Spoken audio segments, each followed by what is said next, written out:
잠깐 기도하시겠습니다. 걸어가신 아버지 하나님, 오늘 저희들이 이 말씀을 함께 보았습니다. 이 말씀의 내용으로 은혜를 나누고자 하오니 주님, 전하는 자와 듣는 자의 마음과 생각과 입술과 귀를 주장하여 주옵소서. 걸어가신 주님 예수 그리스도의 이름으로 기도하옵나이다. 아멘. 할렐루야. 평강의 주님께서 여러분과 함께 하시기를 빕니다. 여러분 좌우에 계신 분하고 또 앞뒤에 계신 분, 물론 영상이지만 서로 인사 나누시겠습니다. 메모리얼 데이가 있던 지난 한 주 여러분 어떻게 지내셨습니까? 오늘은 교회력에 따르면 성령 강림 주일입니다. 보통 저같이 붉은색의 옷을 입던지 아니면 흰색의 옷을 입는 것이 전통이죠. 교회 색상으로 장식되는 귀한 날입니다. 교회의 생일이라고 오늘 부르는 분들도 있습니다.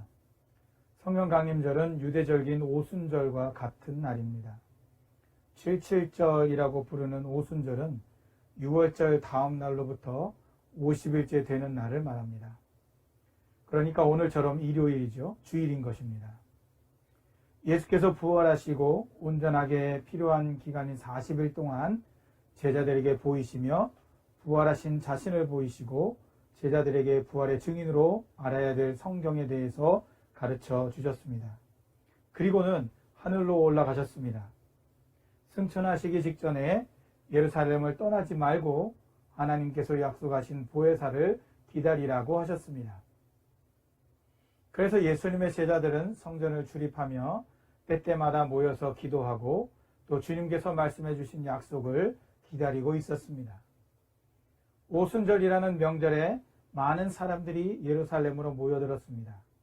그리고 그때 정말로 시끌벅적하던 때에 제자들은 예수님께서 보내주신 하나님의 약속된 선물인 성령을 기다리고 있었습니다. 본문 말씀을 통해 몇 가지 눈에 띄는 오순절 성령 강림의 의미를 간단하게 살펴보고자 합니다. 우선 큰 명절로 여기는 6월절 전후에 예수님께서는 죽임을 당하시고 부활하셨습니다. 사람들을 충격 속에 빠지게 하는 일이었습니다. 이스라엘 사람들은 무교절 절기가 끝나고 7주간을 지내면서 보리 추수를 마치고 밀을 추수하기 시작합니다. 유대인들은 또 다른 명절인 오순절을 맞이하게 되는 겁니다. 그리고는 사방에서 예루살렘으로 모여듭니다. 사람들은 또 충격에 빠집니다. 다양한 지경의 유대인들이 왔는데 그 명절에 성령 강림을 경험한 사람들이 갑자기 하나님의 큰 일을 말하는 그런 일들을 겪었습니다. 그런데 그 말하는 것이 각각 자기의 언어로 들리게 된 것입니다. 즉시 비난하는 말들이 있었습니다. 하지만 성령 강림으로 인해서 놀랍게 변화된 제자들을 통해서 예수님의 복음이 전해지는 것이었습니다. 여기서 오순절 성령 강림의 첫 번째 의미를 찾습니다. 바로 성령 강림을 통해서 복음이 전파되기 시작했다는 것입니다. 그리고 여러분이 아시는 대로 오순절은 구약에서 출애굽의 구원 역사와 관련돼서 의미가 있는 날입니다. 6월절을 기념으로 이집트에서 탈출한 이스라엘 백성이 홍해를 건너 시내산에 도착했을 때에 바로 그때가 오순절이었습니다. 이때 시내산에서 하나님께서 이스라엘과 공식적으로 언약을 체결하시면서 10계명으로 요약되는 율법, 다시 말하면 토라를 이스라엘에게 주셨습니다. 그래서 이스라엘 사람들은 이날을 나탄 토라라고 부릅니다. 율법을 수여받은 날이라. 구약에서 오순절은 시내산에서 이스라엘은 하나님의 언약 백성이 되었다는 의미가 있고, 신약의 오순절은 성령 강림을 통해 새로운 시대의 하나님 백성으로 교회가 탄생되었다는 의미가 있습니다. 본문은 베드로와 제자들을 통해 구원의 복음이 전파되었고 그 결과 3,000명이 회개하고 주님께 돌아오게 됩니다. 이는 교회를 통한 구원의 역사가 오순절 성령 강림으로 시작되었다는 것을 말합니다. 이것이 오순절 두 번째 의미입니다. 다음으로 오늘 사도행전 본문에 나타난 제자들의 모습에서 의미를 찾습니다. 물론 그들의 모습은 우리들의 모습입니다. 여러분은 오순절 성령 강림을 전후로 해서 예수님의 제자들의 달라진 모습을 보시며 어떤 생각을 하셨습니까? 예수님께서 십자가에 못 박히실 때에는 다 도망갔던 그들이 자신을 비난하는 유대인들에게 그토록 담대해진 이유가 무엇일까요? 대부분의 사람들은 성령이 그들에게 임하셨기 때문이라고 설명합니다. 맞는 말입니다. 그런데 좀 의아한 생각은 없으셨는지요? 보통 복음서에 나타난 제자들은 아직 성령을 받지 못한 까닭에 그토록 비겁했다고, 그리고 사도행전에 나타난 제자들은 오순절 성령 강림 사건을 통해 성령을 받았기 때문에 그토록 담대할 수 있었다고 말합니다. 문제는 성령이었죠. 그러면 오순절 이전에는 성령께서 역사하지 않으셨던 걸까요? 아닙니다. 확실히 아니죠. 복음서에서 예수께서 제자들을 가르치실 때에도 이미 성령과 보혜사에 대해서 언급하셨습니다. 구약시대에는 성령께서 역사하시는 장면들이 여기저기 나타나 있습니다. 그렇지 않습니까? 성령께서는 이미 예수님을 광야로 내몰아 주셨고 예수님을 성전에 들어가기도 하셨습니다. 예수께서 세례 요한에게 세례를 받으실 때에 그 위에 비둘기같이 임하시기도 하셨습니다. 엘리사벳과 사가랴도 성령의 충만함을 입었고 예루살렘의 시므온도 예수님 태어나실 일에 대해서 성령의 지시를 받았습니다. 제자들이 귀신을 쫓아내고 제자 70명이 귀신을 쫓아내는 것도 성령과 함께한 역사였습니다. 구약 성경은 어떻습니까? 성령께서는 창조하실 때에도 운행하며 함께 하셨습니다. 눈의 아들 여호수아에게 사사 입다에게 임하셨습니다. 삼손에게 임하시기도 하셨고 떠나시기도 하셨습니다. 하나님의 마음에 합했던 왕 다윗은 자기 죄악을 자백하면서 자신에게 성령을 거두지 말아달라고 시편을 통해서 간절히 기도하기까지 했습니다.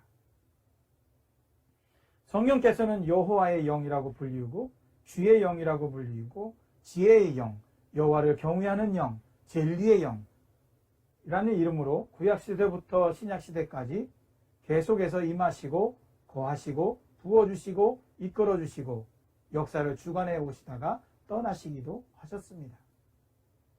그렇다면 굳이 오순절 성령 강림 사건을 따로 얘기할 필요가 없는 건 아닐까요?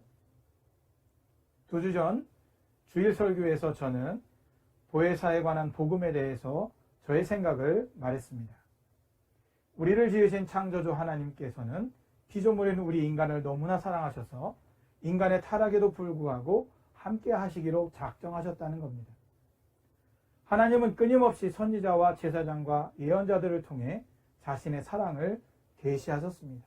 결국 섭리에 따라서 하나님께서는 육신의 몸을 입으시고 이 땅에 오시게 되었습니다. 그리고 시공의 제한을 받는 인간과 함께 하시기 위해서 또 다른 보혜사로 부르는 거룩한 영, 성령으로서 인간 안에 거하시게 된 것입니다. 특별히 교회에게 성령이 거하시는 까닭은 교회가 그리스도의 몸이기 때문입니다. 교회의 머리 되신 예수님의 영이 그 몸에 충만하게 있다는 것은 너무나 당연한 거지요. 우리가 그 몸의 지체이기 때문에 성령은 온전히 우리 안에 거하신다는 것입니다.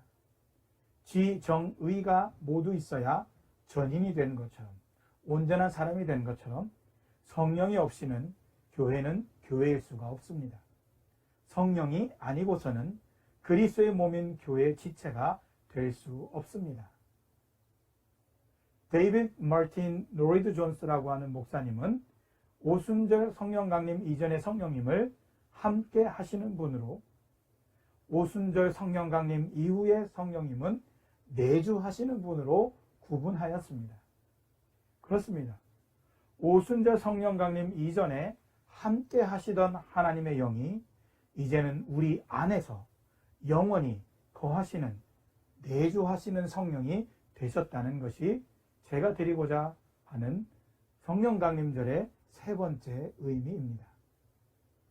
성령께서 제자들에게 내주하셔서 그들의 마음과 뜻에 작용하시고 그들을 설득하시고 인도하셔서 구원의 효력을 발휘하시고 지속하게 하셨습니다. 그러니까 지금 우리와 함께 거하시며 호흡하시고 말씀하시고 움직이시고 일하시는 성령이시라고 하는 것이 바로 오순절 성령 강림의 의미가 되는 것입니다. 마지막으로 오순절 성령 강림의 의미를 하나 더 해봅니다. 오순절 성령 강림 사건이 가져온 획기적인 변화는 그리스도와의 연합에 있습니다. 성령의 내주하심을 통해 제자들이 먼저 하나가 되었습니다.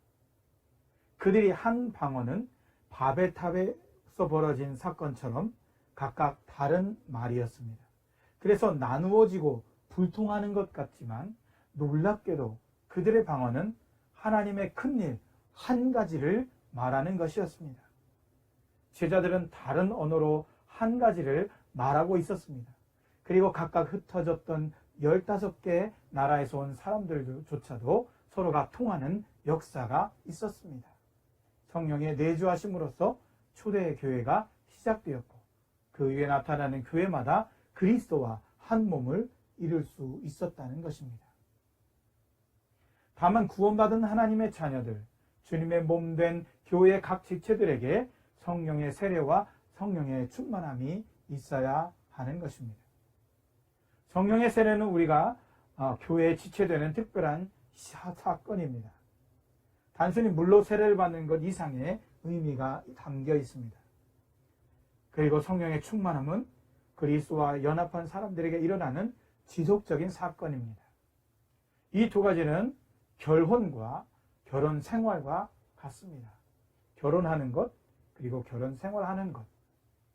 성령 세례는 사랑의 황홀경을 통해서 천국을 맛보는 감격입니다. 우리가 결혼식을 하게 되면 이 황홀함에 빠지게 됩니다. 그리고 성령의 충만의 궁극적인 목적, 다시 말하면 삶을 사는 것은 그리스도와 연합한 사람들이 하나님의 사랑으로 서로 섬기는 것이라고 말할 수 있습니다. 결혼 생활하는 거죠. 가정의 달 5월의 마지막 날 오늘 우리는 지난 11주 동안 우리는 각자의 자리에서 오늘을 기다렸습니다. 아쉽게도 우리는 아직 예배당에 나아가지 못하고 있습니다. 하지만 각자의 자리가 예배의 자리, 기도의 자리, 말씀의 자리, 성령 강림의 자리인 것을 믿습니다. 왜냐하면 예수님을 믿고 구원받는 이들은 하나님의 영이 거하시는 거룩한 집이요 주님의 몸인 교회의 각 지체가 되었기 때문입니다. 하나님의 영으로 하나 된 우리에게 풍성하신 주님의 은혜와 평강이 우리가 사랑으로 섬기는 모든 일 가운데 변화를 일으키시고 구원을 베푸시는 그런 은총으로 나타나시기를 예수 그리스도 우리 주님 되신 이름으로 축복합니다. 아멘. 기도하겠습니다. 거룩하시고 자비하신 아버지 하나님, 존귀와 영광 한 몸에 받으실 것을 믿습니다. 오늘 약속하신 성령을 교회에게 부어 주시고 또 우리와 영원토록 함께 하시는 하나님으로 주님의 영으로 임하게 하시니 감사드립니다. 오늘 이 시간 주님 앞에 모여 예배드리고 말씀을 듣고 그리고 함께하는 모든 이들 위에 주님의 영이 임하게 도와주시고 각자의 자리에서 삶의 자리에서 주님의 영이 드러나게 도와주옵소서. 주님의 몸인 교회가 아름답게 탄생된 이날 축하하면서 주님께 영광 돌리는 삶이 되어지도록 우리를 이끌어 주옵소서. 우리를 사랑하시는 예수 그리스도의 이름으로 기도하옵나이다. 아멘. 아멘.